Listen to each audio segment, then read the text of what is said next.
Hello. So I'm back with an update based on some more data that's become available to talk about how many people really died of COVID-19 in Ireland. Now, for people who are new to this sort of analysis, I need to remind you that the 1,777 number is admitted to be an overcount.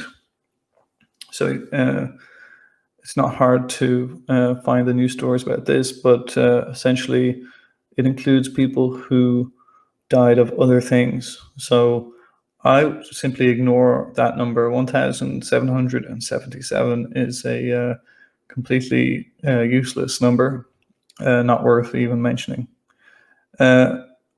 More useful is the analysis by the CSO. Now, they've calculated that between March and July, there were between 850 and 900 more deaths compared to what would have normally been expected. So that is useful information. Now, that includes people who died for other reasons rather than COVID. It's not a COVID specific measure, but it sort of puts an upper limit on things. Basically, 900 more people died in Ireland between March and July than we would have expected. And so COVID-19 is clearly one explanation for that. But I'm going to talk about some other explanations. Now, more context for this, the flu can kill up to 1,000 people in a bad season. Typically, the flu kills between 200 and 500 during most seasons in Ireland. That's according to the HSE. And that's why Leo Varadkar said that he would be very pleasantly surprised if fewer than 1,000 people were killed by COVID-19. So he said it would be a very pleasant surprise if the number of COVID-19 deaths was less than 1,000. He's a medical doctor. He understands what a typical flu season is. And he says, just like the flu season, those most at risk are older people, people who have chronic diseases. Often it's the virus that is what affects them in the end. So just to be clear, flu kills up to 1,000. The number of excess deaths in Ireland between March and July is up to 900. So there aren't 1,000 excess deaths, which can be explained by COVID-19. There's only 900. And actually, I don't believe that attributing those deaths to COVID-19 is the right thing to do. I think there are better explanations, which, as I say, I'm about to get into. Now, in my last video, I mentioned that the Office for National Statistics, the ONS, has estimated there were 16,000 deaths caused by lockdown itself in England. So lockdown itself resulted in people leaving hospital early before their treatments were completely finished. People being too scared to go to hospital, so people with heart attacks and strokes and so on who were too afraid to go to hospital, people whose elective treatments were cancelled, and people who were not brought to hospital from care homes. So all these things caused excess deaths. 16,000 of them in England is the estimate from the ONS. Now, if you very crudely translate that to Ireland based on the Irish population, you get 900 deaths. I'm not going to pretend that that's a very good estimate, but it gives you an idea of what's possible, what may have happened. If it was true that 900 Irish people were killed by lockdown itself during lockdown, then that would fully explain the excess deaths during the season. Of course, there will be a large number of deaths caused in the future by all the missed treatments, the missed cancer screenings, and so on, and suicides and all the rest of it. So there's a huge number of excess deaths coming in the future as a result of the lockdowns, but purely for the period March and April, we can think about what did lockdown do. Now, I'm going to suggest that the number of deaths caused by lockdown in Ireland was probably not 900, but it may have only been 300-400, something like that, as far as April is concerned. But it's still probably a large percentage of the total excess deaths. Now, there's another factor which I want to discuss today, and I'm indebted to Ivor Cummins, who's been talking about this a lot. And these authors have been just published a paper last week about it. So there's a theory that if you have a mild winter season, they call it dry tinder, not a very nice name, but if you have a mild flu season or a mild winter, it leaves more vulnerable people exposed to the following winter. I'm going to scroll through these charts, which were created for the Scandinavian countries. But if I look at Ireland for a second, Ireland had a moderate flu season in 2018-2019. And additionally, the weather from December 2018 to February 2019 was much warmer than average. So about a 2 or 3 degree anomaly. And that's a good thing for mortality when the weather is warmer than usual. Okay, so I'm going to pull up the Irish data now. Here's monthly mortality in Ireland from 2005 to 2020. I'm only looking at the months from October to June. They're relevant. They're the most relevant. So you can see that April 2020 was a bad month for mortality, but it wasn't the worst. January 2017 was actually worse, and January 2009 was worse again. So we've had worse months than that. And also the months on either side of April 2020 were quite mild. Looking at the entire flu season from October to June of the following year, 2019 was a pretty bad year. 2005 was worse. Over the last 5 years, generally mortality has been a little bit better than this during flu season. But then 2018 was very mild. So from October 2018 to June 2019 was very mild. I am using the registration data for this. So it's not a perfect match, and I'll have to update this when I get the actual data. But it looks at this stage as if we did have a very mild 2018, 2019.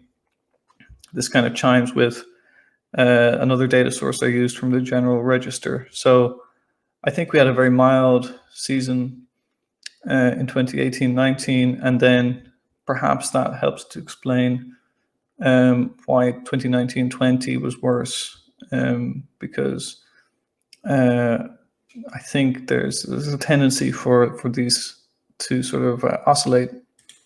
Now, interestingly, if I look at January to June, 2020 looks very normal. Again, this is very much in line with what I found from the General Register data.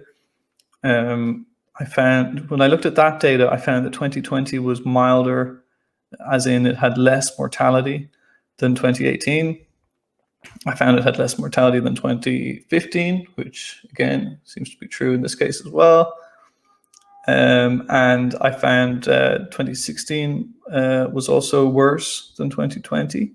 Now, in this case, 2020 is a little bit worse than 2016, but basically, there's not much to say in terms of the difference. It basically looks like 2020 is a normal year overall for mortality. I think that's worth a mention. Then if I pull up the quarterly chart here, you can see the sort of seasonal pattern. Q1, January to March, always the worst. And then there's sort of a clear pattern. And if you look at the way this chart ends, you can see that April, May, June, Q2 2020 is pretty mild, actually. And that's because even though April was bad, May and June were very mild. Indeed, Q2 2020 is milder than Q1 2020 and Q4 2019. Now, if I look at the sort of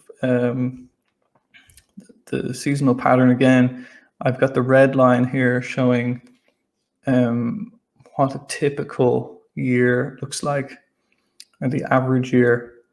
And what this shows at the end of the chart is that the blue line, so the actual mortality in Q2 2020 was worse than an average Q2.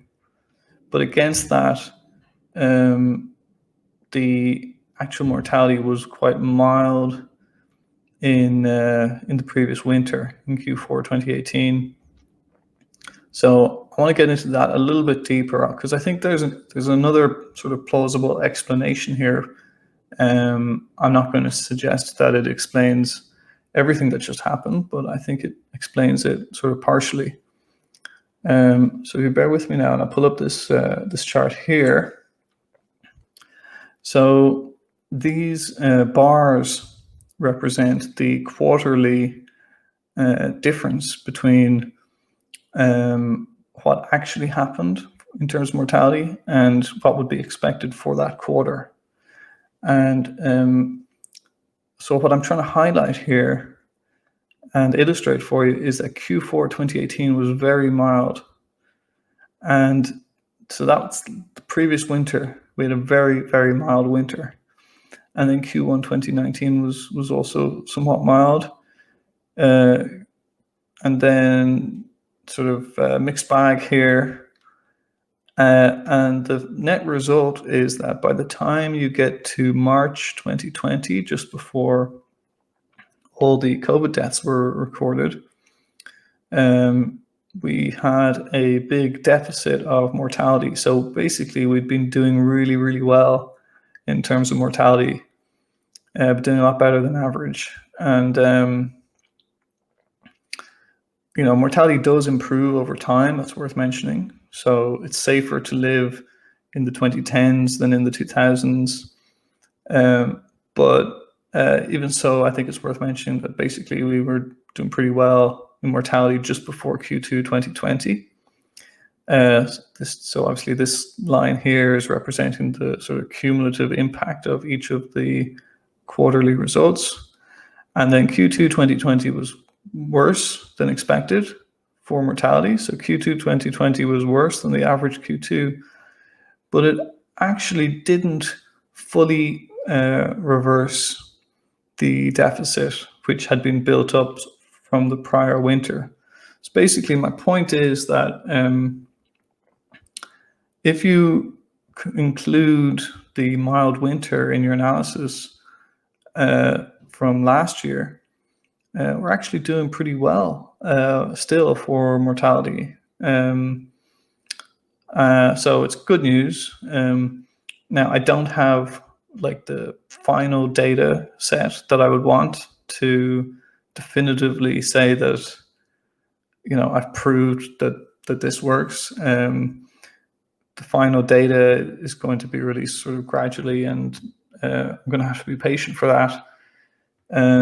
But it does chime with my previous analysis when I looked at the general register numbers, that 2018-19 was mild. That winter we had last, the winter before the most recent one was mild. And so I think this is another sort of plausible explanation for the general pattern. If I look at this chart here, what I'm saying to you in this chart is that by the end of March 2020, we had built up a deficit of possibly somewhere in the region of 800 deaths. And so even the excess of deaths which occurred in Q2 2020 may not have even fully reversed the deficit which we'd built up. So basically, we had a really mild winter from Q4 2018 to Q2 2019, and then Q2 2020 doesn't actually leave us in sort of terrible shape. The mortality picture is pretty okay overall, and then if we go back to those 900 excess deaths during the period from March to July of 2020, I think you've got a very plausible explanation that hundreds of them were caused by lockdown itself. I don't know how many. It could be 300, it could be 600. I don't have the expertise to say, but in my opinion, it's definitely a big factor. And then we also need to take into account what I've just been talking about, the mild winter of 2018-19, and how that left us possibly with a deficit of mortality, which has a natural tendency to even itself out over time,